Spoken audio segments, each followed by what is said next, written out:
মানে ক্লাসগুলো 3 মাসের আসলে বেশি মানে হবে। কেমন লাগতেছে? যেহেতু মানে সিঙ্গাপুরে থাকেন, এখানে সবকিছু ইংরেজিতে। মাঝে, মাঝে এখন ইংরেজিতে কথা বলতে পারেন বা এখন কেমন লাগতেছে আপনার ক্লাসগুলা? আলহামদুলিল্লাহ ভাই খুব ভালো লাগে। মানে কাঙ্কার আছে ওর সাথে আমি প্রায় সময় ইংরেজিতে কথা বলি। এরকম কোনো কি মানে পরিস্থিতি ফেস করেছেন যেখানে ইংরেজিতে কথা বলেছেন বা কথা বলার পরে ভালো লাগছে? মানে আগে বলতে পারেন নাই কথা বা এখন বলতে পেরেছেন, এজন্য ভালো লেগেছে। এরকম কোনো মানে মেমোরি আছে? ক্রিয়েট হইছে এরকম কোনো মেমোরি? হ্যাঁ, অবশ্যই হইছে। কিছু, কিছু জায়গায় আমি কি বলছে তাই বুঝতে পারতাম না। মানে বলার মতো দূরে থাক, বুঝতে আমি পারি নাই। বুঝতে পারছেন? পড়ে গেছি একটা, দেখছি কি আমি এক জায়গায় দেখছি একটা। মানে এটা মনে এটা। তো যখন বলছিল উত্তর হয়ে গেছে আরেকটা, হুম। বেসিকটা বুঝতে পারি নাই।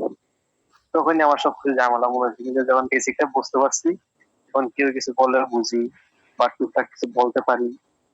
সো এখন আনন্দ ফিল হয় আরকি।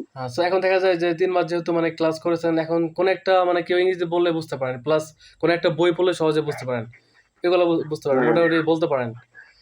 সো এভাবে আরকি যে হ্যাঁ, লেগে থাকলে সবই সম্ভব। একসময় মানে যখন আপনাকে পড়াইছে আপনি ভার্ব চিনতেন না, সাবজেক্ট চিনতেন না।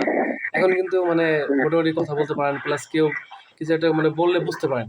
সো এটার ফিলিংসটা আসলে মানে মানে তখনই পাওয়া যায় যখন আপনি দেখেন যে মানে নিজের মনে আপনি প্রকাশ করতে পারবেন। তখনই এটা মানে আপনি এটা বুঝবেন। কিন্তু মানে যখন ১ম শিখা শুরু করছেন তখন কিন্তু আপনি একটু হতাশ হয়েছিলেন যে কবে শিখবো, কিভাবে কি? এখন কিন্তু আরো অনেক শিখার কিছু বাকি আছে। এভাবে আস্তে, আস্তে হ্যাঁ, শিখবেন। আরেক হ্যাঁ ভাই।